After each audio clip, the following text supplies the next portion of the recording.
Okay. Sir So और very एक good question morning. था मेरा Very good morning, friends. Today we are here. Sir और एक क्वेश्चन था हाँ बोलिए. जैसे कोड ऑफ कंडक्ट है वो सब कुछ देखा but there is nothing like there is no guidance note as to what an IRP should do, what are his duties We will do. towards We will do. handing over to the We RP. will cover. We will cover.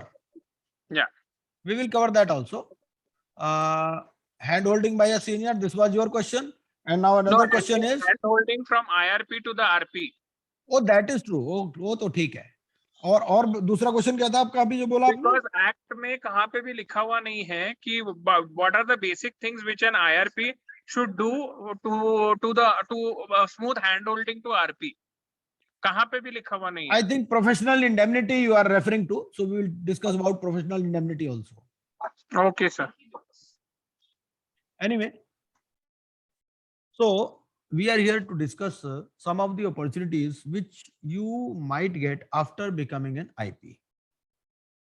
First thing is that there is an opportunity while giving consent.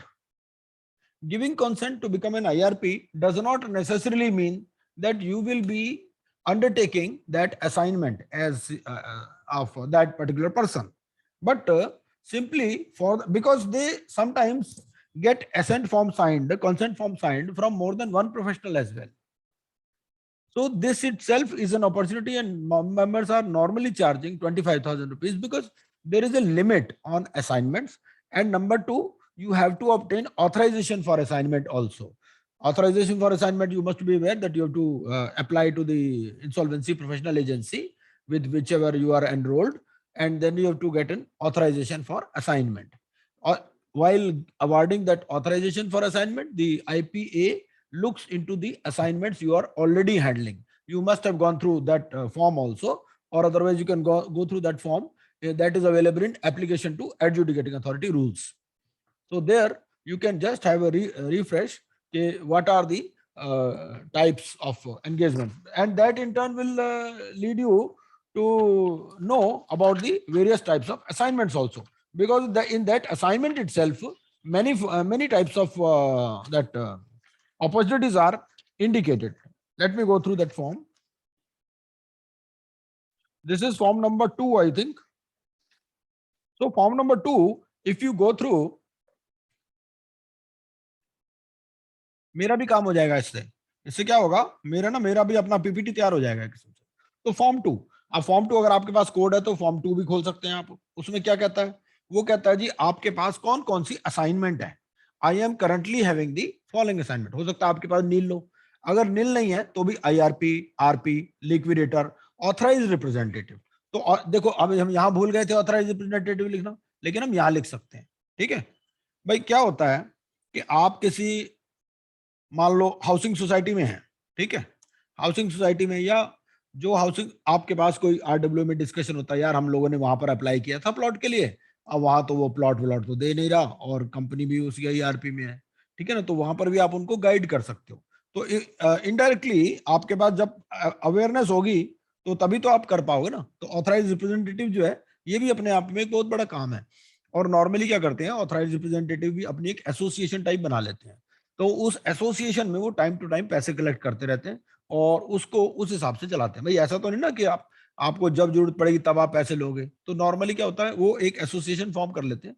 आप उस association में ना बनो, आप उसमें कोई office beer मत बनो. ठीक है ना, क्योंकि कॉन्फ्लिक्ट ऑफ इंटरेस्ट आ जाएगा. कॉन्फ्लिक्ट ऑफ इंटरेस्ट नहीं भी आए तो आपको उस काम में थोड़ी एंगेज होना है, बट आप अपना ही कोई बंदा उसमें बिठा दो एज ऑथराइज रिप्रेजेंटेटिव और कर करके और वहां से आप वो भी काम ले सकते हो. ठीक है, उसके बाद रेजोल्यूशन प्रोफेशनल तो हो ही गया, एक बैंक्रप्सी ट्रस्टी भी है. अब जब ये आ जाएंगे काम, ये इंडिविजुअल और पार्टनरशिप वाले अभी तो नहीं आए, लेकिन वो भी काम आपके पास आ जाएगा. तो बैंक्रप्सी ट्रस्टी वाला भी काम आ जाएगा, तो बैंक्रप्सी ट्रस्टी भी आप बन सकते हो. ठीक है, उसके अलावा एनी अदर. अब ये एनी अदर में क्या है, एनी अदर में जैसे मान लो वहां पर फॉर्म जी पब्लिश होता है. ठीक है, आप आईबीबीआई की साइट विजिट करते रहो तो वहां फॉर्म जी पब्लिश होता है. फॉर्म जी में क्या रहता है कि भाई ये कंपनी जो है ये बिकने के लिए तैयार है. अब वो बिकने के लिए तैयार है तो आप उसमें ये स्टडी कर सकते हो कि भाई उस कंपनी का वहां फिजिकली भी वेरीफाई कर सकते हो. आप उसके लिए बिड भी कर सकते हो, भाई मेरे को टेंडर डॉक्यूमेंट दे दो इसके. कई बार तो सिक्योरिटी डिपॉजिट वो मांगते ही नहीं है. अगर सिक्योरिटी डिपॉजिट नहीं मांगते तो आपके लिए बहुत आसान है ना. अगर मान लो 10-20 हजार मांगते भी हैं तो वो रिफंडेबल होती है, उसमें कोई दिक्कत नहीं है। जिसमें बहुत ज्यादा आपसे सिक्योरिटी मांगे उसमें मत आप अप्लाई करो, ठीक है ना। लेकिन इनिशियली आप नॉलेज पर्पज से तो अप्लाई कर ही सकते हो ना। तो ये भी एक काम है, इसमें भी आप कर सकते हो, ठीक है। इसके अलावा फिर ये रेजोल्यूशन प्लान बनाने का काम है। रेजोल्यूशन प्लान बनाना अपने आप में एक फुल टाइम जॉब है। वो आपको इंसॉल्वेंसी प्रोफेशनल होना भी जरूरी नहीं है, ना ही आपके कहीं साइन होंगे वहां पर। वो रेजोल्यूशन प्लान आपके रेजोल्यूशन एप्लीकेंट की तरफ से बनाओगे। बट क्योंकि आप प्रोफेशनल हो, वो आप उसको पता है कि भाई आपने एग्जाम पास किया हुआ है, तो जब एग्जाम पास किया हुआ था उसको पता होगा भाई इस बंदे को नॉलेज तो होगी, ठीक है ना। तो रेजोल्यूशन प्लान बनाने में भी आप उसकी मदद कर सकते हो, ठीक है। अब इसके लिए आप कहोगे जी रेजोल्यूशन प्लान कोई बना बनाया मिल जाए, तो बने बनाए में ऐसा होता है कि नॉर्मली ना ये कॉन्फिडेंशियल डॉक्यूमेंट्स होते हैं। तो जो भी आपके जानकार हैं, वो क्या है, आप उनके ऑफिस में विजिट कर सकते हो और वो डॉक्यूमेंट आप स्क्रीन पे देख सकते हो। भाई किसी को भी आप ये एक्सपेक्ट करो कि वो आपको ईमेल पर भेज दे, तो that is too much I think, है कि नहीं। उसके लिए जो भी आपका यार दोस्त है उसके ऑफिस में विजिट कर लो, यार एक आध मेरे को दिखा दियो या मैं एक आध फाइल दिखा दियो, तो वो सब शेयर कर लेते हैं आपस में, ठीक है ना। बट आप ऐसे ही इकट्ठा करते रहो, यार मेरे को ईमेल पे भेज दे, मेरे को व्हाट्सएप पे भेज दे, तो ना तो वो भेजेगा और ना आपको लेना चाहिए ऐसे, है कि नहीं। तो ये भी एक काम है, अपने आप में फुल फ्लेज काम है। नोटिस आप दे सकते हो, भाई सेक्शन 8 का नोटिस देना है, अपना ये सेक्शन 7 का नोटिस देना है, ये भी आप दे सकते हो। अब नोटिस देने के लिए क्या है, आपके एग्जिस्टिंग क्लाइंट्स में से ही कोई निकल सकता है। आप अपनी तरफ से, जैसे आप फेसबुक पे लिखते हो, कहीं लिंक्डइन पे लिखते हो, तो वहां पर भी आप लिख सकते हो। बिजनेस जो मीट्स होती हैं वहां पर भी आप अपना एक प्रोग्राम ऑर्गेनाइज कर सकते हो। भाई जहां पर क्या होता है, ये सब चीजें कॉन्टेक्ट से चलती हैं। आपका जहाँ जानकारी है, आपकी पीएचडी चैम्बर ऑफ कॉमर्स में जानकारी है, वहां पर एक लेक्चर दे दो कि भाई ये नया फील्ड आया है और इस तरह से हमें करना है। आप एक पार्ट ऑफ द जॉब ले लो, उसमें उसी को एक्सप्लेन करो डिटेल में, है कि नहीं। और अगर आपने जैसे पिटिशन बनानी है, पिटिशन बनाना अपने आप में काम है। भाई एक इंसॉल्वेंसी प्रोफेशनल कोई जरूरी नहीं कि वो पिटिशन भी बढ़िया ड्राफ्ट कर सकता होगा, ये को लिखना ही नहीं आता। तो क्या है, अगर आपकी अंग्रेजी अच्छी है तो आप पिटिशन ड्राफ्टिंग का भी काम उससे ले सकते हो, है कि नहीं। और ये प्री पैक इंसॉल्वेंसी प्रोसेस ये तो आया ही है। तो ये बहुत सारी अपॉर्चुनिटीज। अब ये तो हो गई हमारे पास अपॉर्चुनिटीज। अब इसके बाद देखें कि भाई करना कैसे है, हाउ टू प्रोसीड, ठीक है। अपॉर्चुनिटीज तो हमें सब पता है। सबसे पहली बात कि बैंक, जो बैंकर हैं, बैंकर अपने आप से काम देते हैं। बैंकर जो है लिक्विडेटर का भी काम देते हैं, आईआरपी और आरपी का काम तो देते ही हैं। तो अगर आपका बैंक के साथ लाइजन है, तो आप ऐसे सोचो कि आपको अपने आप काम मिल जाएगा अब बैठे बिठाए, वो तो होगा नहीं कभी। उसमें तो ये थका थका ऐसा काम आएगा आपके पास। लेकिन अगर आपका कहीं पर भी लाइजन है, तो उस चीज को आप यूटिलाइज कर सकते हो, ये कर सकते हो, है कि नहीं। और नॉर्मली वो क्या होता है कि छोटी छोटी असाइनमेंट जो शुरू में होती है ना, तो उसमें तो क्या होता है कि आपको कोई जरूरी नहीं कि पैसे के हिसाब से सोचना है। शुरू में आपको पैसा कम भी मिलेगी, लर्निंग तो मिलेगी ना। और आप शुरू में ही खाने पीने की मत सोचो। बहुत सारे होते हैं पहले में ही सोचते हैं सब हड़प लो, तो उसमें क्या होता है, बदनाम और हो जाते हैं। आईबीबीआई से भी नोटिस आ जाएगा आपको। आप आराम से ठंडा करके खाओ। हलवा भी मिलता है तो आप ऐसा तो नहीं ना एकदम मुंह में डाल लेते हो, जल जाएगा मुंह।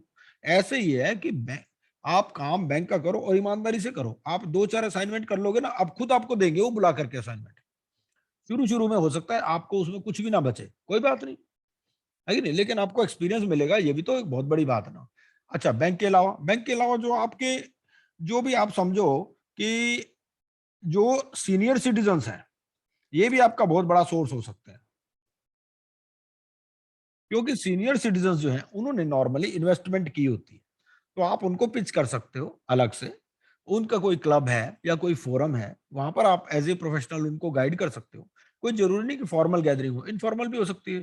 जैसे सुबह जैसे पार्क में बैठे होते हैं बहुत सारे लोग, और वो इतने मेच्योर होते हैं कि आपसे 10 क्वेश्चन पूछेंगे तो आपको अपने आप ही काफी कई चीजें पता चल जाएंगी।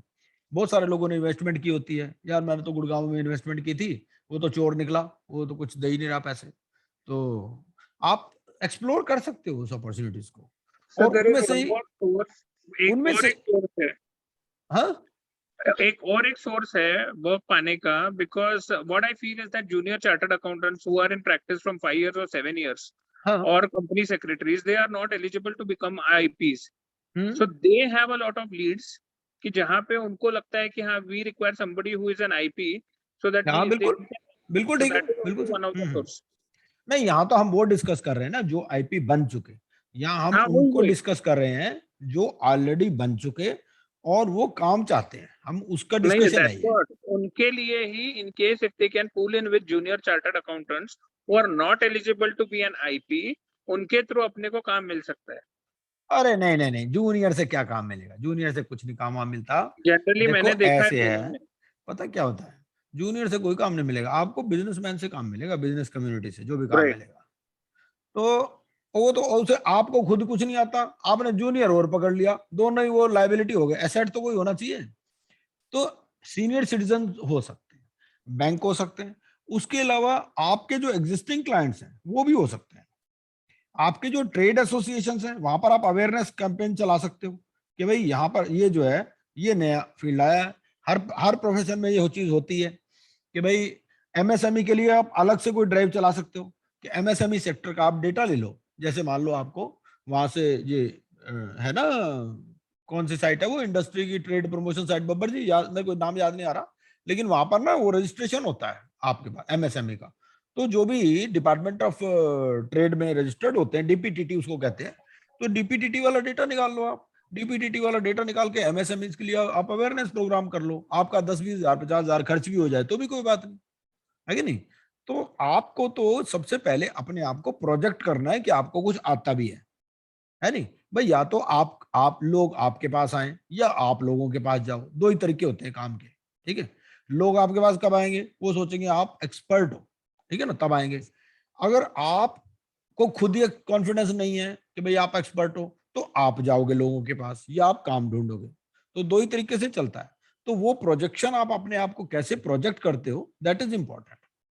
तो प्रोजेक्ट इंपॉर्टेंट एक तो ऊपर से चलती है कि भाई ठीक है, आपने जो है अपने आप को एज ए प्रोफेशनल आपने लिंक्डइन पर लिखा, फेसबुक पर लिखा, आपने ट्रेड एसोसिएशंस में अपने लिंक बनाए, आप जहां पर थे कोई कंपनी के एमडी वगैरह हैं, पीएसयू वाले हैं, उनसे आपने कांटेक्ट किया, कोई कंपनी जो ऑलरेडी सीआईआरपी में चल रही हैं उनसे उनका उनको आपने एनालाइज किया। वो भी बहुत सारी कंपनियां जो है सारा उस पे डेटा रहता है, आईबीबीआई की वेबसाइट पे, इवन स्टॉक एक्सचेंज की वेबसाइट पे भी डेटा रहता है, जो लिस्टेड कंपनीज हैं जो इस प्रोसेस में हैं। तो उसमें कई बार क्या होता है कि वो आपके किसी जानकार की ही कंपनी हो सकती है। तो अगर देखो वो जो पब्लिश होगा इसका मतलब उसमें आईआरपी तो ऑलरेडी एंगेज्ड होगा, लेकिन आप उस हो सकता है वो आईआरपी ही आपका जानकार निकल जाए या आरपी ही आपका जानकार निकल जाए, और या फिर आप उनको मिल करके एज ए प्रोफेशनल भी उनको कह सकते हो कि भाई I want to assist you in this field, तो वो भी हो सकता है। उसके लिए आप हमें भी पूछ सकते हो क्योंकि हमारी जानकारी बहुत सारे लोगों से है जो ऑलरेडी बन चुके हैं, है कि नहीं। तो अगर आप नाम बताओगे कईयों के तो नाम हमें मुंह जुबानी याद होते हैं, यार ये बंदा है कि नहीं। तो उस तरह से भी हम आपको असिस्ट कर सकते हैं, हमें कोई दिक्कत नहीं है।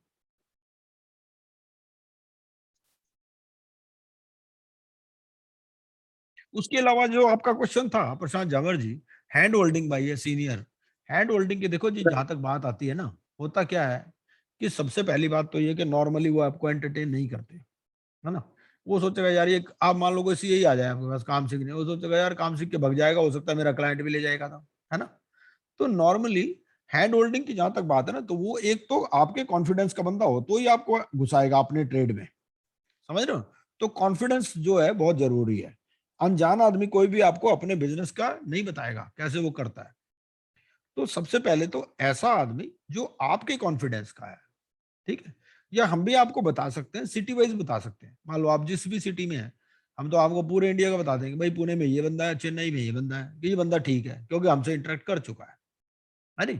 तो उस तरह से आप कर सकते हो।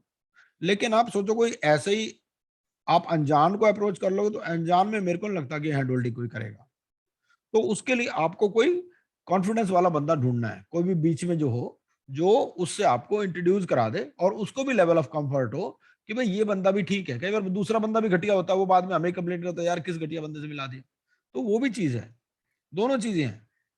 और भाई आप अगर कुछ किसी से की हेल्प लेते हो, तो क्या है कि उसके साथ भी उसको भी लगता है यार मेरे साथ कुछ टाइम बिताए ये बंदा। ऐसा नहीं कि आप सोचो यार मेरे को घर पे ही सारा कुछ भेज दे या मेरे को 1-2 महीने में ही सब कुछ सिखा दे। It takes time. आप मान लो आपको ऐसा लगता है कि भाई आप 1-2 साल उसके साथ एसोसिएट हो सकते हो, तभी कोई ऐसी कमिटमेंट करनी चाहिए। पैसा तो देखो ऐसा होता है एक स्टेज के बाद कोई ज्यादा मैटर नहीं करता, लेकिन ये आप अपने आप को इनेबल करना चाहते हो एक नए प्रोफेशन के लिए, तो उसमें आप अपने आप से पूछो पहले कि भाई मैं क्या उस बंदे के साथ 1-2 साल इन्वेस्ट कर सकता हूँ। ऐसा तो नहीं ना कि भाई वो मेरे को कहे यार 15 दिन में सब कुछ बता दे और फिर मैं अपनी प्रैक्टिस शुरू कर लूँ। वो चीज़ नहीं चल पाती। मतलब शॉर्ट विज़न से मत चलो आप। आप ना लॉन्ग टर्म विज़न लेके चलो इसमें।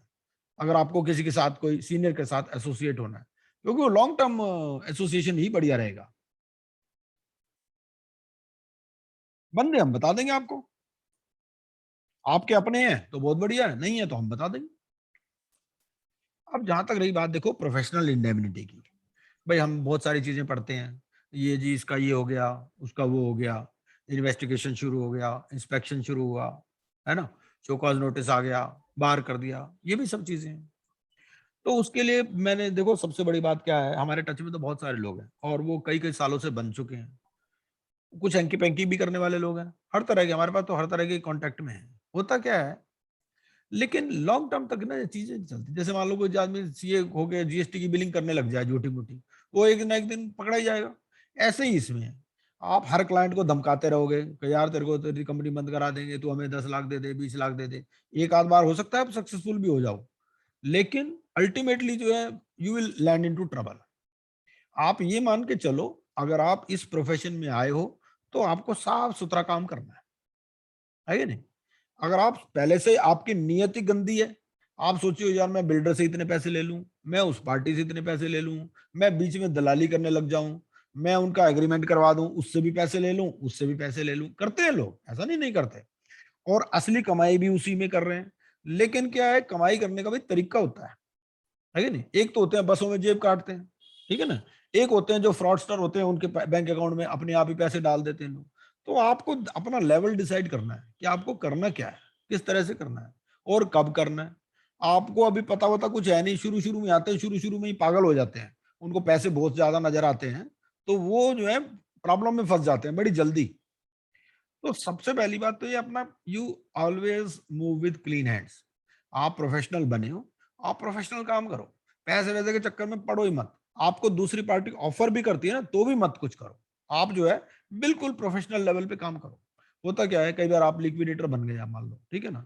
अब लिक्विडेटर बनने में कई बार आप अपनी पफिंग लगा देते हो कि 2-3 बंदे अपने उसमें घुसा देते हो कि भाई ये आपके भी आप पे बिडिंग कर देंगे। ठीक है ना? होता ही है। तो लेकिन आप अगर देखो लिक्विडेटर में अगर अच्छा प्राइस दिलाओगे बैंक को, बैंकर आपसे खुश होगा। बैंकर आपसे खुश हो गया, आपको 2 काम और दे देगा। अगर आपने पहले ही काम में खाने की सोची, आपने सोचा कि भाई इसको कम बिडिंग करा देता हूँ और बाकी पैसे पार्टी से आउट ऑफ वो ले लूँगा, है ना? तो उस केस में क्या होगा, हो सकता है आप एक आध बार में कमा भी जाओ। लेकिन अल्टीमेटली होगा क्या कि बैंकर भी कोई बेवकूफ तो है नहीं, वो भी समझ जाते हैं, वो अगली बार आपको देगा ही नहीं असाइनमेंट, वो दूसरे आदमी को दे देगा। तो आपने क्या किया? आपने अपनी रेपुटेशन खराब कर ली ना उसकी नज़र में और 2-4 बार अपनी रेपुटेशन खराब करी तो मार्केट में हो जाता है यार ये तो बेकार आदमी है। ये तो जो है 420 आदमी है। तो अपनी रेपुटेशन आपको बनानी है और मतलब आप ये समझो कि भाई जो भी इस प्रोफेशन में आएगा कम से कम 10 साल 15 साल तो काम करेगा ना। तो 10-15 साल आप हैंकी-पैंकी करके नहीं चल सकते ज़्यादा।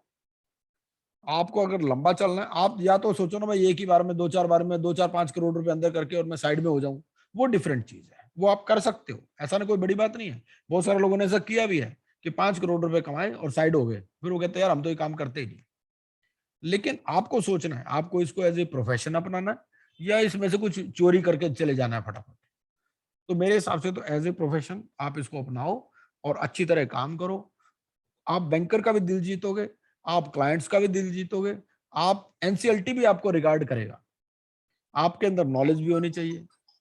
भाई होता क्या है नॉलेज आपके अंदर नहीं, चोरी आपने करनी शुरू कर दी, कौन रिस्पेक्ट करेगा आपको?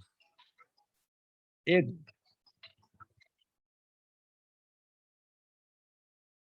तो यहाँ पर भी आप जाओ ना, अपना फुटप्रिंट छोड़ो और ये चीज़ें आप पहले से तैयार रखो, अपनी तैयारी शुरू करो। भाई जो जो भी काम हम करते हैं, हम अपने लिए क्या करते हैं?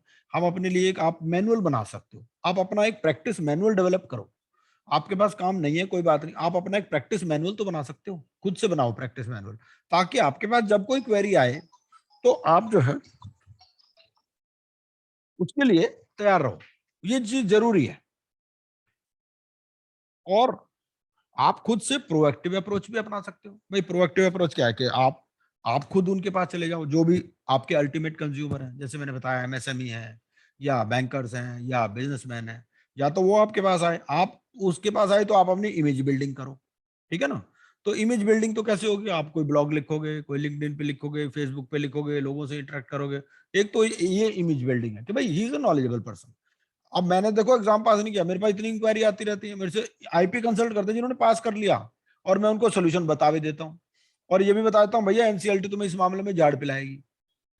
तो बात ये है कि आपको पता तो होना चाहिए ना प्रोविजन क्या है, और प्रोविजन में कोई हाथी घोड़े नहीं है, आप बुक से पढ़ के कोई भी उस चीज को कर सकता है। पर होता क्या है, कई बार हम जैसे मान लो पास कर जाते हैं तो हम सोचते हैं यार अब तो पढ़ने की जरूरत ही नहीं है। तो पढ़ना तो रेगुलर है, अब ये वकील वाला काम है, सीए वाला काम नहीं है। सीए में क्या कहते हैं कि आप ना भी ज्यादा पढ़ो ना तो काम चल जाता है, आप स्टाफ रख लेते हो। ये काम ऐसा है, इसको स्टाफ को भी हैंडल नहीं करा सकते आप।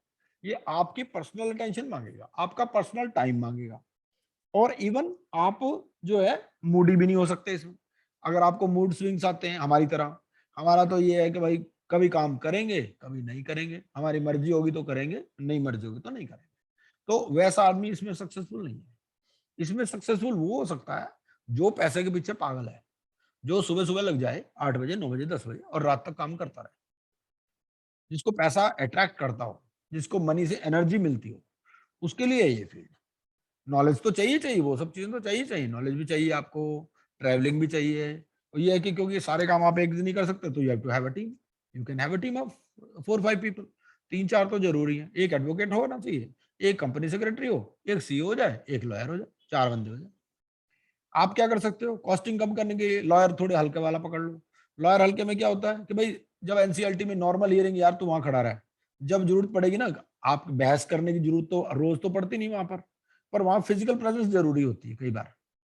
तो फिजिकल प्रेजेंस के लिए आपने पकड़ लिया, उसको कह दिया यार 2,000 रुपये पर हियरिंग हमसे लेता रहेगा, ठीक है? वो तब कब होगा जब आपको लगेगा भाई हमारा टाइम 2,000 रुपये पर हियरिंग से भी ज्यादा है। और जब कोई टेक्निकल पॉइंट पे बहस करनी होती है, यार हमें फोन कर दियो, हम आधे घंटे में आ जाएंगे वहां, अब वो पॉइंट अपना पुट अप कर देंगे। इस तरह से भी आप कर सकते हो। तो आपको मिक्स एंड मैच करके चलना है, ताकि आपके एस्टेब्लिशमेंट कॉस्ट शुरू में ज्यादा भी ना हो जाए और काम भी चलता रहे। जो आपके पुराने बंदे हैं, जो आपके स्कूल लेवल के हैं, कॉलेज लेवल के हैं, जिनके साथ जिनको आपने 5-10 साल बढ़ता हुआ है, उनके साथ ही आप काम करो। नए नए बंदे पकड़ के वो कैसा होगा कैसा नहीं होगा कुछ पता नहीं होता। तो मेन चीज, क्योंकि पैसे की इन्वॉल्वमेंट होती है ना इन कामों में, तो क्या होता है कि आपके पूरे कॉन्फिडेंस का बंदा होना चाहिए। तो इस तरह से अगर आप करोगे तो कोई दिक्कत नहीं है, काम बहुत बढ़िया है। आपको ढंग नहीं आता कईयों का ना करने का, प्रॉब्लम वहां आ जाती है। भाई पहले तो मिलना मुश्किल, मिलने के बाद उसको करना मुश्किल, करने के बाद उसको सक्सेसफुली करना मुश्किल। तो वो चीजें हैं, वो सारी चीजें आप बिल्कुल उसको ईमानदारी के साथ करो। ऐसे करो जैसे पूजा का काम कर रहे हो आप ऐसा मत सोचो कि भाई कोई उसमें चोरी का काम कर रहे हो। आप चोरी का काम में इंटेंशन चलोगे, चोरी की भावना आएगी आपके मन में, आपके मन में रहेगा यार मैं I have to prove myself as an insolvency professional who is knowledgeable, who is resourceful. इसमें तो देखो नॉलेज भी चाहिए, रिसोर्सेज भी चाहिए, आपको पैसे भी अपने खर्च करने पड़ेंगे। आपको मान लो कहीं बाहर जाना है, प्रोजेक्ट साइट पे जाना है, कई बार क्या होता है आउट ऑफ दी, आपको आउट ऑफ टर्न भी कुछ काम कराने पड़ते हैं। आप रजिस्ट्रार ऑफिस में गए, रजिस्ट्रार ऑफिस में आपको यार कोई रजिस्ट्री निकलवानी है या कुछ करना है, एसडीएम ऑफिस में गए, कहीं बहुत जगह थोड़ा सा वो चीजें भी होती हैं जिसमें आपको दूसरों को जो है फैसिलिटेट करना पड़ता है। तो वो सब चीजें भी, अब उसके लिए पैसा तो आपके पास होना चाहिए ना। ये तो नहीं ना कि आपको पैसा हर कोई सीओसी देगा, हो सकता है सीओसी आपसे प्रूव ना भी करे, कोई बात नहीं, कोई दिक्कत। आप इसको ना बिजनेस की तरह मान के चलो। बहुत सारे क्या होता है जैसे कैश बर्न करते हैं अपना पैसा, कई बार क्या होता है हम अपनी जेब से भी पैसे लगा देते हैं एक काम में। जरूरी नहीं अगर हम 10 काम करते हैं, हो सकता है एक में हमें नुकसान भी हो जाए, एक में बहुत ज्यादा फायदा हो जाए। हम ओवरऑल देखते हैं कि भाई ओवरऑल हमें क्या रहा। तो उसी तरह से इसमें आप ऐसे ज्यादा शुरू में मत कमाने की सोचो। शुरू में ये सोचो भाई हमने इसको ऐसे काम को करना है कि लोग हमें याद करें, यार उसने वो सीआईआरपी कराई थी बहुत बढ़िया। तो वो चीज है।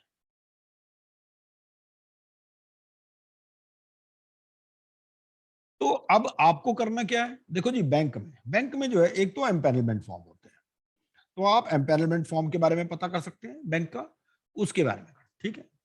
सीनियर सिटीजन में क्या है, सीनियर सिटीजन के जो फोरम होते हैं उनमें आप जा सकते हैं। आप आरडब्ल्यू की मीटिंग में ज्यादातर सीनियर सिटीजन ही होते हैं, उनमें उनको भी आप अप्रोच कर सकते हैं, या जो आपके इन्वेस्टर्स हैं, या आप रेरा की साइट पर भी विजिट कर सकते हैं कि रेरा की साइट पर भी बहुत सारे ग्रीवांसेस पड़े होते हैं, तो उन वो भी आपके पोटेंशियल कस्टमर्स हो सकते हैं। तो वहां पर भी आप देख सकते हो जिनके केसेस रेरा में चल रहे हैं या डीआरटी में चल रहे हैं, तो वो भी आपके पोटेंशियल क्लाइंट्स हो सकते हैं। तो वहां से उसको क्या भाई वहां से निकाल के यहाँ ले आके इसको, ये भी हो सकता है। उसके लिए कोई आपका बंदा रेरा में काम कर रहा हो, कोई होगा एडवोकेट वो काम कर रहा होगा, उसके साथ आप लाइजन कर सकते हो। कोई डीआरटी का काम कर रहे होते हैं लोग, स्पेशलिस्ट होते हैं, सरफेसी का काम कर रहे हैं, तो उनके साथ आप लाइजन कर सकते हो।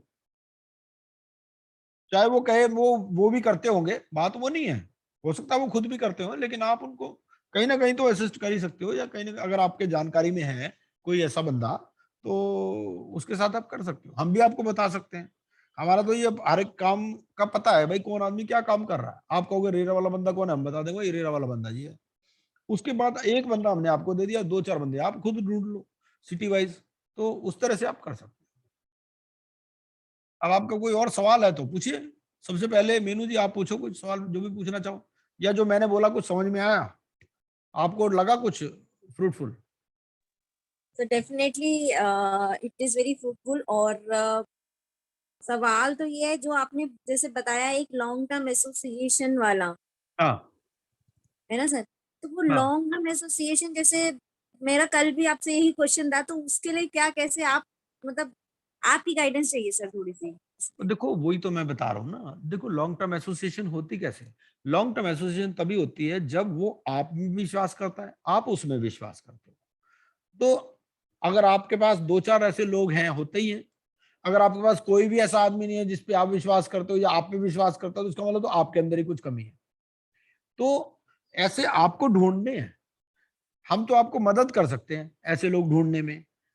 अगर आपके पास एक भी नहीं है तो, अब ऐसे तो क्या होता है, अगर आप खुद ही ढूंढो अपने बंदे विश्वास वाले, वो आपके स्कूल फ्रेंड हो सकते हैं, कॉलेज फ्रेंड हो सकते हैं, सीए साथ में की होगी, आपके साथ में ऑफिस होगा, आप उसको जानते होंगे।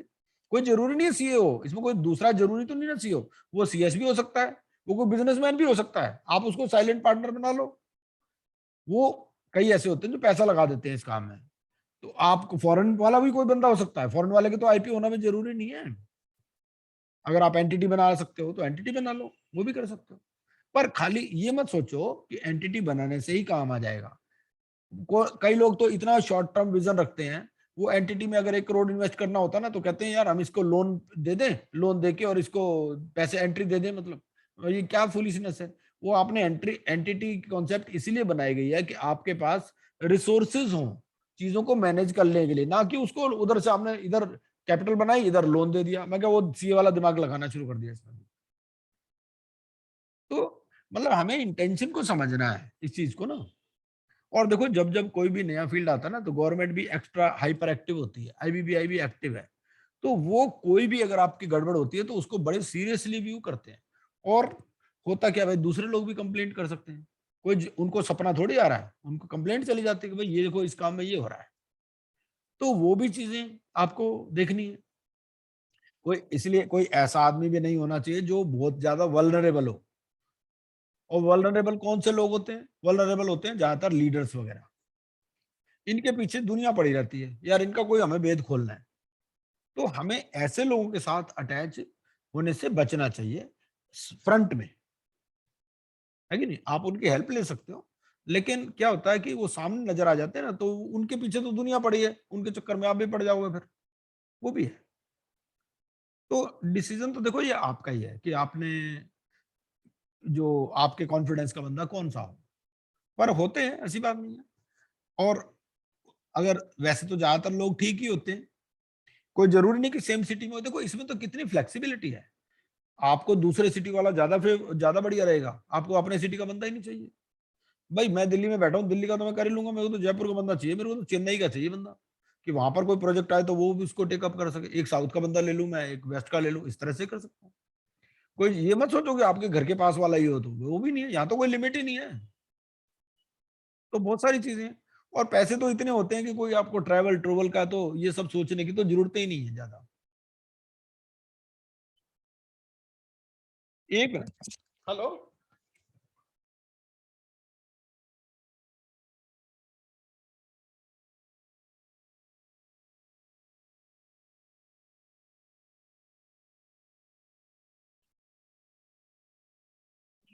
एक मिनट। ठीक सर, थैंक यू।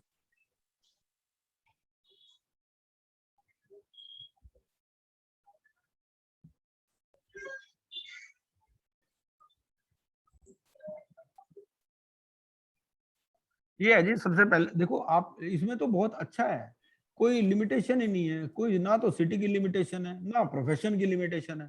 तो कोई ना कोई तो कहीं ना कहीं तो इंडिया में वर्ल्ड में कोई तो आपका जानकार होगा जो आपके साथ काम करने को तैयार होगा, तो आप कर सकते हो, ऐसी बात नहीं। हम आपको हेल्प भी कर सकते हैं, हम आपको ये भी बता सकते हैं कि जी पुणे में हमने ये बंदा आइडेंटिफाई किया तो ये बंदा ठीक है कि नहीं, इतना भी हम बता सकते हैं। हम आपको तो 4-5 नाम भी दे सकते हैं, लेकिन क्या होता है बिल्कुल अनजान के साथ ना कोई ज्यादा फायदा नहीं होता, बिल्कुल अनजान के साथ काम नहीं करना चाहिए। पता नहीं वो कैसा है कैसा नहीं, तो फिर भी अगर आप अपने कॉन्फिडेंस का बंदा ढूंढ लें तो बहुत अच्छा है। आप उसका ड्यू डिलिजेंस करा सकते हो दूसरे बंदे से कि यार ये ठीक है बंदा कि नहीं, मैंने इंदौर में ये बंदा आइडेंटिफाई किया है, ठीक है। हम तो आपको हर स्टेट के वैज्ञानिक है, हम बता देंगे आपको, हर सिटी का हर स्टेट का बता देंगे कि यहाँ पर ये है,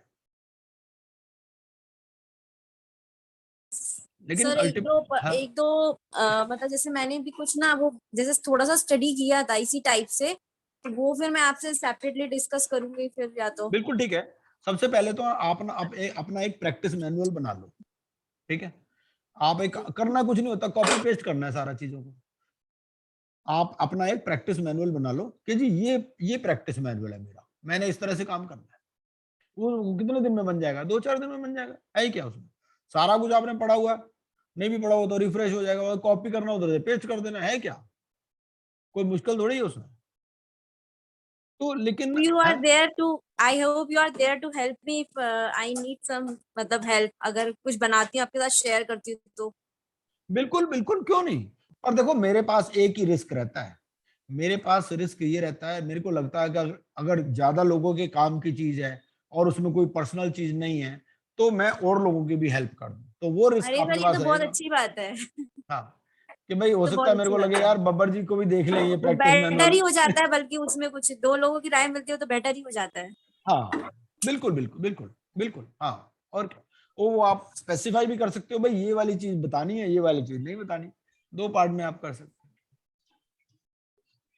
सर इसमें स्टार्टिंग में एसोसिएट तो होना ही पड़ेगा ना, जो स्टार्टिंग नहीं, एग्जिस्टिंग। कोई ऐसा जरूरी नहीं है, देखो अच्छा, 3-4 बंदे आप मिल जाओ हो जाएगा, क्या दिक्कत है। जैसे ऑपरेशनल क्रेडिटर वाली जैसे अभी तो चलो मान लो 1 करोड़ की लिमिट है, हम्म, तो वो मान लो कल को कम होती है या दोबारा कुछ रिवाइज होता है, तो वो एप्लीकेशन तो हम कर ही सकते हैं, हमें अपने जैसे क्लाइंट को गाइडेंस देखो दे दी। 1 करोड़ भी कोई ज्यादा लिमिट नहीं है ऐसा 1 करोड़ लगती भी है, ज्यादा नहीं है, दिक्कत है तो। क्योंकि भाई ऐसा होता है over a period of supply चलती रहती है, वो हाँ तो जी। उसका एक्यूमुलेटेड क्रेडिट है ना, कोई एक बार का डिफॉल्ट थोड़ी है। उसकी सप्लाई क्या करते हैं 6-6 महीने पेमेंट रोक देते हैं, हो जाती हाँ है। जी। भाई देखो आपको ऑर्गेनाइज्ड सेक्टर को ही पकड़ना पड़ेगा इसमें, हाँ, सही बात अनऑर्गेनाइज्ड है। सेक्टर में तो कुछ नहीं है। हाँ जी। आपको जो ऑर्गेनाइज्ड सेक्टर है, खास तौर से अगर ये लिस्टेड कंपनीज हैं तो और अच्छा है।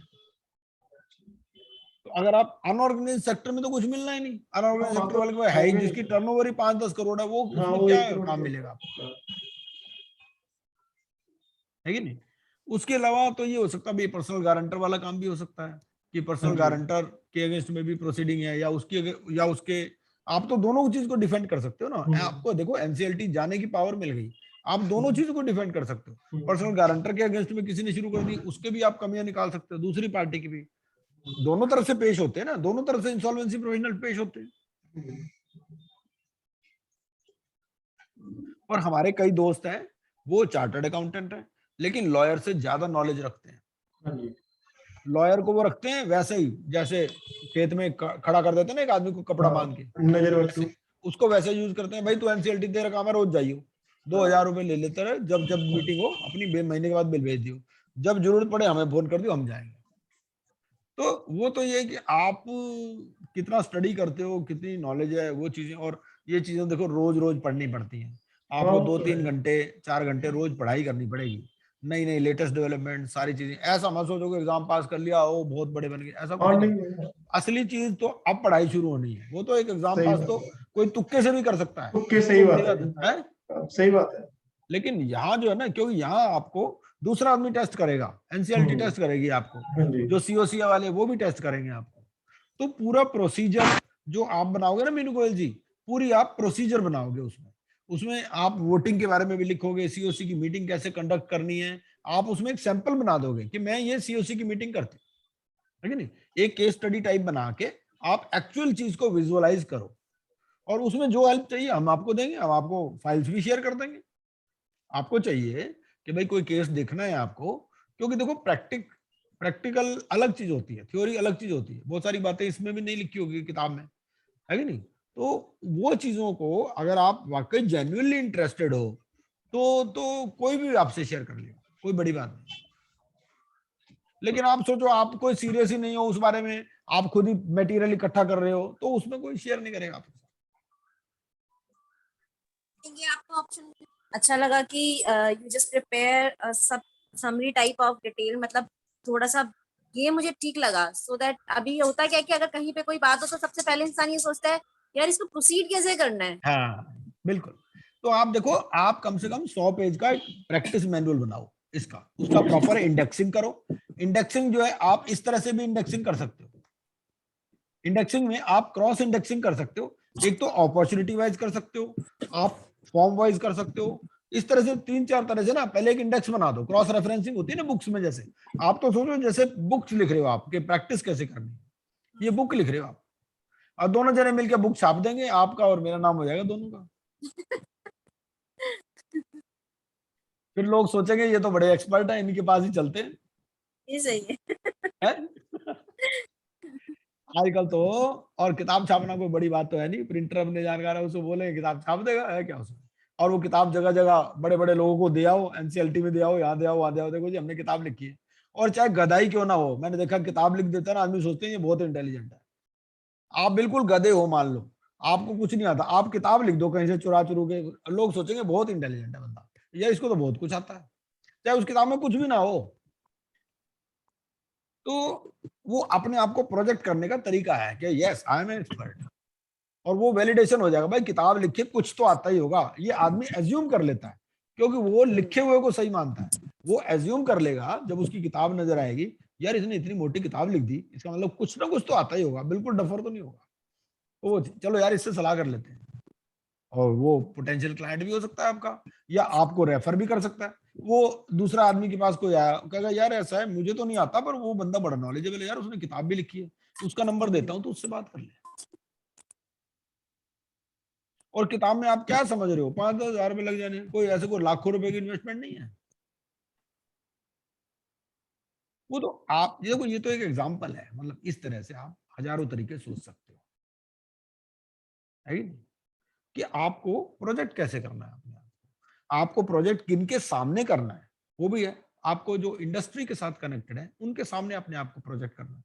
वो इंडस्ट्री में आपके कॉर्पोरेट सेक्टर में जो भी जानकार होंगे, या जो एसोसिएशंस हैं, ट्रेड एसोसिएशंस, उनके सामने प्रोजेक्ट करना है। जो ऑर्गेनाइज्ड सेक्टर में आपने पिच करना है, आपने जो लिस्टेड कंपनीज हैं उनके इंटरेक्ट करना है। इस तरह से आपको अपना रास्ता पता होना चाहिए, ये बात है। तो अगर आप सही डायरेक्शन में चलोगे तो मेरे हिसाब से तो बहुत अच्छा।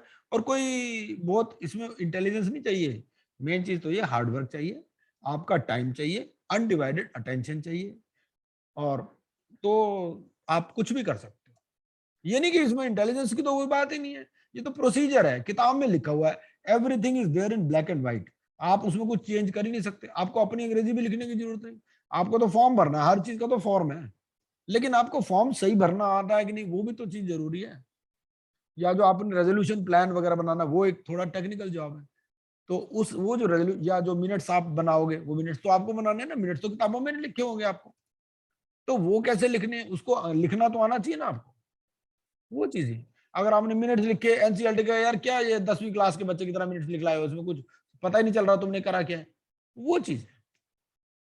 तो बहुत सारी चीजें ऐसी हैं जो अभी भी किताबों में नहीं लिखी हैं, वो आप जब आप प्रैक्टिस करोगे तभी बाहर आती है। तो उनसे ही आपकी इमेज बनती है। आपने एक बार एक बढ़िया केस प्रेजेंट कर लिया एक बेंच के सामने, अगली बार आप उसी बेंच के सामने जाओगे, वो पहले से ही आपको मान के चलेंगे यार ये बंदा इंटेलिजेंट है। इसको दूसरे से भी बहस हो रही होगी ना, आपका पूछोगा जी आपका क्या व्यू है इसमें, आप बताओ।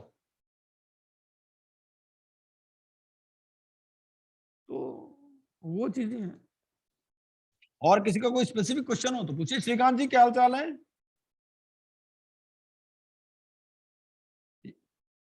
हेलो। Hello. हाँ श्रीकांत जी, Yes, sir. Sir, you are here. yes, sir. I'm hearing, sir. I'm hearing, sir. You are And- hearing, but you are understanding, or I am speaking in Hindi also. So Yes, can sir. you? Little bit issues, sir, but I'm able to understand, sir. Okay, okay, okay, Not very fluent in Hindi, sir. So okay. I'm little bit understanding, sir. But okay, sir. I'm understanding, sir. But your native language is Telugu or Malayalam or what? Malayalam, sir. Malayalam. So Yes, then sir. you Yes, teach me Malayalam. I am Definitely. teaching you so many things. Sir, You teach me definitely, yes, Malayalam. sir. Sir, Malayalam padipikam, sir. That means I teach you Malayalam. Oh, great. That is great. Okay. Now you Yes, can sir. send me videos. You can send Yes. me 2-3 basic videos जिसमें Yes, sir. Malayalam के बारे में हो। क्योंकि Definitely. हमारा south में ही problem आता है। साउथ वाले बोलते हैं, आप बोलते हो हिंदी में, हमें समझ में नहीं आता। अब नॉर्थ इंडियन वालों को जब तक हिंदी में नहीं बोले उनको मजा नहीं आता। प्रॉब्लम Yes, यही sir. है। Yes, sir. Yes, sir. तो हम तो क्या करते हैं, इसीलिए कहते हैं यार साउथ वालों को भेजो ही मत हमारे मैसेज, ये भेजो इधर जयपुर में भेजो, मध्य प्रदेश में भेजो, जो लोग हिंदी समझते हो हिंदी स्पीकिंग बेल्ट में भेजो। Yes, sir. Yes, sir. Yes, sir. So thank you for this session.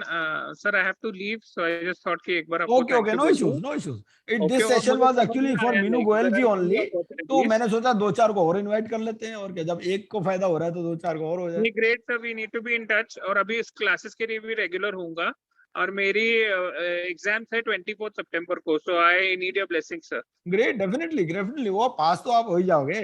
You are associated with us. आप पिछली बार भी तो आपने दिए, आप तो पिछले बैच से चल रहे हो ना हमारे साथ, जुलाई से। Right sir. हाँ तो बस कोई दिक्कत नहीं, हो ही जाओगे आप, पास तो हो ही जाओगे। दिवाली से पहले तो सारे पास होने हैं, जो नहीं पास होगा मैं ग्रुप से निकाल दूंगा उसको। Thank you so much sir, thanks for the okay session. जी, ओके। बाय। सर ये ठीक है प्री जी। पैक के लिए कुछ अलग से तो नहीं करना है ना? नहीं देखो जी, प्री पैक में क्या है, प्री पैक में तो बेसिकली जैसे वॉलंटरी लिक्विडेशन नहीं होता, हाँ जी, हाँ तो जी। प्री पैक में तो ये खुद ही रेजोल्यूशन प्लान बना के पहुंच जाएगा बंदा एनसीएलटी के पास, ये पहले खुद ही पहुंच जाएगा। आप देखो इनडायरेक्टली जो रीपेमेंट प्लान होता है इंडिविजुअल और पार्टनरशिप फॉर्म में, वैसा ही कुछ समझो आप इसको। तो बेसिकली वो ये कि भाई ये सीआईआरपी आए और वो देखे, वो अपने आप ही अपना प्रपोजल लेके पहुंच जाएगा एनसीएलटी के पास कि जी मैं इस तरह से पेमेंट करना चाहता हूँ। वो बेसिकली क्या है कि प्री पैक का मतलब पहले से आप तैयार हो, आपने हाँ दूसरी जी। पार्टी को भी तैयार किया हुआ है, आप सीधे भाई, एक तो ये होता है कि भाई प्रॉपर्टी डीलर है, प्रॉपर्टी डीलर 10 मकान दिखा रहा है कि भाई ये मकान देख लो, वो मकान देख लो, ये तो दूसरे काम हो गए। और इसमें क्या होता है, इसमें जी सब दोनों पार्टी राजी हैं, हमारे सब कुछ हो चुकी है, रजिस्ट्री कराने पहुंच रहे हैं। तो प्री पैक वो रजिस्ट्री कराने जैसा ही है कि डायरेक्ट आपकी पहली अंडरस्टैंडिंग है काफी हद तक, और उसी चीज पे आप ठप्पा लगवाने जा रहे हो बेसिकली एनसीएलटी से। तो वो चीज मेरे ख्याल काफी डिस्कशन हो चुका है, I think it was useful हाँ बहुत बढ़िया। है। हाँ जी। Thank you sir for such a nice session. और डेफिनेटली मैं आपसे सेपरेटली कुछ चीजें शेयर करूंगी, वो उसमें आप एडवाइस कीजिएगा सर प्लीज। नहीं, सबसे पहले आप मुझसे कुछ शेयर मत कीजिए, आप 100 पेज का एक प्रैक्टिस मैनुअल बनाइए, आपका काम ये है पहले। ठीक है सर, आई विल और डेफिनेटली आपको डू भी क्या, दैट। आप सबको बनाना है, बब्बर जी आप भी बनाओ, आप अपना एक प्रैक्टिस मैनुअल बनाओ, और उसमें करना क्या है, आपको सिर्फ इंडेक्स बनाना है, बाकी चीज तो कॉपी पेस्ट ही करनी है आपको। प्रैक्टिस मैनुअल सर अपने एक्ट लिखने की पूरा What एक्ट to नहीं do, लिखना, how to do at each and अच्छा। every stage. आपके पास 10 तरह के ग्राहक आएंगे, उन ग्राहकों को कैसे कैसे हैंडल handle करना है वो लिखना है उसमें। ठीक सर, ठीक। भाई जैसे आपने अगर कॉन्सेंट फॉर्म है तो हाँ जी। कॉन्सेंट फॉर्म का तो फॉर्मेट ही है आपके पास, लेकिन हाँ जी। आपको क्या करना है, उसको पढ़ लेना है एक बारी, ठीक है। समझ रहे हो भाई, ठीक। आएगा तब भी तो पढ़ोगे ना आप ये सोचो कि आप इमेजिन करो कि आपके पास कॉन्सेंट फॉर्म साइन कराने आ गया, तो जब साइन कराने आ गया तो आप पहले ही उसको पढ़ो दोबारा से, आपने जब एग्जाम देने के लिए पढ़ा था वो अलग बात थी, हाँ जी। अब आप उसको प्रैक्टिस के एंगल से पढ़ रहे हो, और आप उसके अलावा भी उससे क्या एफिडेविट लोगे, क्या अंडरटेकिंग लोगे, वो भी आप देखोगे, ठीक। आप फीस का कैसे कोट करोगे वो भी चीज आप देखोगे, आपने बाद में उस फीस को एडजस्ट कराना है, अगर आईआरपी अपॉइंट हो गए या नहीं एडजस्ट कराना, कई बार ऐसे भी होता है कि भाई जब आईआरपी बनेंगे वो फीस अलग रहेगी, ये नहीं कि भाई 25,000 उसमें एडजस्ट हो जाएगा, वो सेपरेट चीज है, उसमें अपने लमसम कोट करना है, प्रोसेस वाइज कोट करना है, सक्सेस फीस कोट करनी है, क्या करना है, वो सब चीजें अलग अलग तरह से है ना भाई, आपका फीस का मॉडल क्या रहने वाला है, ठीक। और फीस वगैरह फिक्स तो नहीं होती सर, है ना? नहीं नहीं फीस क्या भाई, ऐसा होता है कि बैंकर के साथ नॉर्मली मान लो एक ही क्रेडिटर है, आपकी अंडरस्टैंडिंग हो गई बैंक से तो हो ही गई ना फिक्स फीस, और क्या रह गया उसमें, दूसरा किसने ऑब्जेक्शन करना है उसमें भाई, वो थ्योरी के लिए होती है सीयूसी वाली बातें, अगर आपके एक बंदा कन्विंस्ड है तो हो ही जाती है, उसमें कोई खास बात नहीं है। और उसके अलावा भाई आपको प्रोजेक्ट कैसे करना है कि आपके पास इंफ्रास्ट्रक्चर है, दैट इज ऑल्सो इम्पोर्टेंट, क्योंकि वो क्लाइंट आपके पास आ रहा है, वो कह रहा है यार मैं इसको 1000 करोड़ की कंपनी दे दूंगा, हैंडल भी कर पाएगा कि नहीं, तो आपको अपना प्रोजेक्शन भी तो वैसे रखना है ना कि कैसे आप प्रोजेक्ट करोगे कि yes you are equipped to handle such things, that is also equally important, तो उसको भी देखो आप। ठीक है जी, ठीक है sir. I hope it was useful, और बाकी ऐसे और डिस्कस करते रहेंगे। देखो ऐसे सबसे बढ़िया ये है, मैं तो ये देखा ये सिस्टम बहुत बढ़िया है, और मैडम मैंने ये पीपीटी पहले नहीं बनाई थी, अभी बनानी शुरू की है, और मैं इसको और बढ़िया बना दूंगा धीरे धीरे, बस 2-4 बार बना के एक आध बार लेक्चर दे देंगे, है क्या? मैं सर सोच रही थी आपसे, जैसे भी आपने बताया तो उसमें स्टेप बाय स्टेप हर एक स्टेज पे प्रैक्टिस मैनुअल हो सकता है हर एक स्टेज के लिए।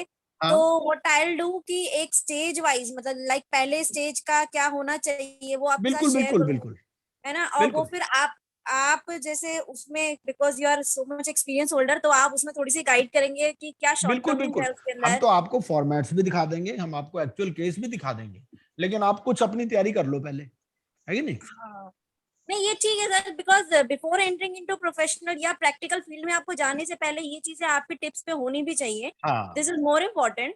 यस, और ये चीजें ना आपको किताबों में भी नहीं मिलती, ये चीजें आपको किताबों में नहीं मिलती, वो किताब वाले भी, मैं तो ज्यादातर मेरे पास बहुत किताबें रहती हैं, जो किताब मैं देखता हूँ ना मैं खरीद लेता हूँ, लेकिन ज्यादातर किताबें भी बेकार ही होती है, मैंने देखा है। नहीं सर, वो जब ये तो मैंने भी फेस किया, जब प्रैक्टिकली सामने कोई आता तो उस टाइम पीरियड पे लगता है कि यार क्या करना क्या है, सब हाँ किताबी नॉलेज दरी रह जाती है। तो आपको बिल्कुल पता बिल्कुल, होना चाहिए कि आपको कैसे उसको हैंडल करना है सिचुएशन को। हाँ हाँ हाँ बिल्कुल बिल्कुल। और देखो जैसे एक चोर भी होते हैं, चोरी करते हैं, वो रेकी करते हैं ना, पहले पहले वो देखते हैं यार ये आदमी इस टाइम आता है, इस टाइम जाता है, ये करता है, तब ये टाइम चोरी के लिए सही रहेगा। तो ऐसे ही जब आप अपनी प्रैक्टिस में जा रहे हो तो आपको पता तो होना चाहिए, ये क्लाइंट आएगा तो इसे ऐसे हैंडल करूंगा, ये क्लाइंट आएगा तो ऐसे हाँ करूंगा, उसमें टेक्निकल भी पोर्शन है, उसमें कमर्शियल एंगल भी है, सब चीजें हैं, तो वो टेक्निकल भी और कमर्शियल भी आपके माइंड में तो पहले होना चाहिए ना, एग्जैक्टली सर, एग्जैक्टली। वो चीज है। Thank you sir for okay such nice direction. नहीं, और rather I will thank you कि आपने मुझे कहा, नहीं तो ये कहाँ हो पाता सेशन। हाँ जी, so we are ending the meeting now. Thank you sir, thank you.